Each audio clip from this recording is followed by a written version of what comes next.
ఈరోజు దత్త జయంతి. ఆది గురువు, త్రిమూర్తి స్వరూపుడు, దేవతలకు జ్ఞానబోధ చేసినవాడు దత్తాత్రేయుడు. సృష్టి, స్థితి, లయకారులైన బ్రహ్మ, విష్ణు, మహేశ్వరుల ఏకస్వరూపం దత్తాత్రేయుడిది. గురుతత్వానికి ఆద్యుడు, ఆది గురువు. నేడే దత్తాత్రేయ జయంతిని జరుపుకుంటున్నారు. సమస్త దేవతలకు ఆది గురువుగా పేర్కొన్న సప్త ఋషులలో ఒకడైన ఆత్రి మహర్షి అనసూయల కుమారుడు దత్తాత్రేయుడు. ప్రదోష కాలంలో జన్మించాడని పురాణాలు చెబుతున్నాయి. అత్రి మహర్షి కుమారుడు కావడం వల్ల ఆత్రేయుడిగా, దత్తాత్రేయుడిగా పిలుస్తారు. దత్త స్వరూపాన్ని అసామాన్యమైనదిగా ఆధ్యాత్మికవేత్తలు చెబుతూ ఉంటారు. బ్రహ్మ, విష్ణు, మహేశ్వరుల అవతారం కావడం వల్ల ఈ విశిష్టత ఏర్పడింది. త్రిమూర్తుల తత్వాలు మూర్తీభవించిన వాడు. అలా ఆవిర్భవించిందే దత్తావతారం. దత్తాత్రేయుడు ఉపనయనం అయిన వెంటనే అరణ్యానికి వెళ్ళి తపస్సు ద్వారా పరిపూర్ణమైన జ్ఞాన సముపార్జన చేశాడు. దత్తుడు గొప్ప అవధూత, మహాజ్ఞాని, చిరంజీవిగా అవతరించాడు. పరిపూర్ణ జ్ఞానానికి నిలయమైన వాడిగా పూజిస్తారు. దత్తాత్రేయుడు 16 అంశాలు కలవాడు.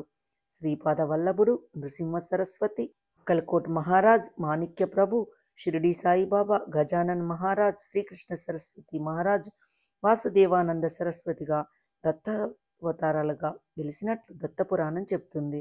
హిందూ క్యాలెండర్ ప్రకారం ప్రతి సంవత్సరం మార్గశిర మాసంలో వచ్చే శుద్ధ పౌర్ణమి నాడు దత్తాత్రేయ జయంతిని జరుపుకోవడం ఆనవాయితీగా వస్తుంది. ఈ పర్వదినాన్ని 2 తెలుగు రాష్ట్రాలతో పాటు మహారాష్ట్ర, కర్ణాటక, గుజరాత్లో కూడా జరుపుకుంటారు.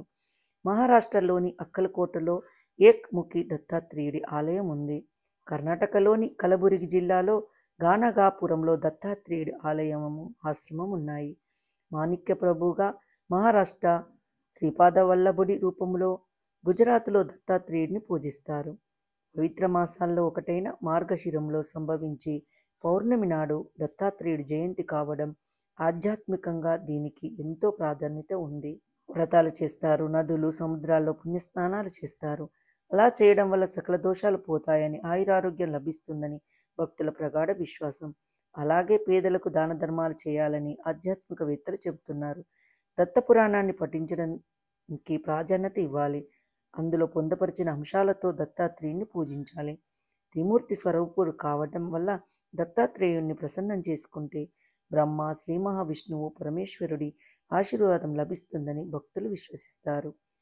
ఈ వీడియో మీకు నచ్చినట్టయితే లైక్ చేయండి, చిన్న కామెంట్ చేయండి, సబ్స్క్రైబ్ చేయండి. నోటిఫికేషన్ల కోసం పక్కనే ఉన్న బెల్ ఐకాన్ క్లిక్ చేయండి. Thank you.